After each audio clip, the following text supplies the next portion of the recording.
हमें अक्सर बॉलीवुड मूवीज में सीरीज में मुगलों को एक शांति प्रिय और सेक्युलर राजा दिखाया जाता है जो कि हमारे देश से बहुत प्यार करते हैं और इसी की मिट्टी में दफन होना चाहते हैं। लेकिन सच्चाई इससे बहुत उल्टी है। आज हम बात करेंगे हिंदुस्तान में मुगलों के संस्थापक बाबर ने हमारे हिंदुस्तान के बारे में क्या लिखा था, जिससे आपको पता चलेगा कि बॉलीवुड में क्रिएटिव फ्रीडम के नाम पर कुछ भी बनाया जाता है जिसका असलियत से कोई लेना देना ही नहीं होता। बाबरनामा में लिखते हैं कि सिंध नदी के बाद जो कुछ भी है वो हिंदुस्तान है। जब मैंने पानीपत की जंग लड़ी तब हिंदुस्तान पर 5 मुसलमान शासकों का राज था, जिसमें बाबर ने उन्हें पातशाह के नाम पर नवाजा है।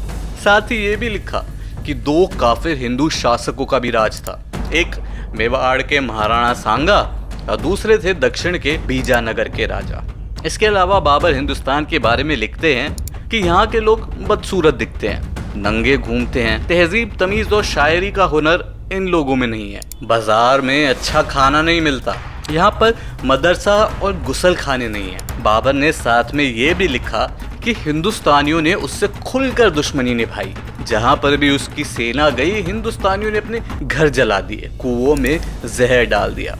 अब आप सोच रहे होंगे कि अगर बाबर भारत से इतनी नफरत करता था तो बाबर भारत में आया ही क्यों? इसका जवाब भी बाबर ने बाबरनामा में ही दिया है। उसने लिखा है कि ये देश सोने और चांदी से समृद्ध है। तो इसका साफ साफ यही मतलब है कि बाबर भारत में दौलत के चक्कर में आया था। हालांकि उसने भारत की कुछ चीज़ों की तारीफ भी की, जैसे उसने हाथी देखे और यहाँ के आमों की तारीफ की। तो फिल्मों में, सीरीज में ये क्रिएटिव फ्रीडम के नाम पर ये गलत इंटरप्रिटेशन दिखाकर आने वाली जनरेशन को इतिहास के इन्वेडर्स को आइडियलाइज करना मत सिखाओ।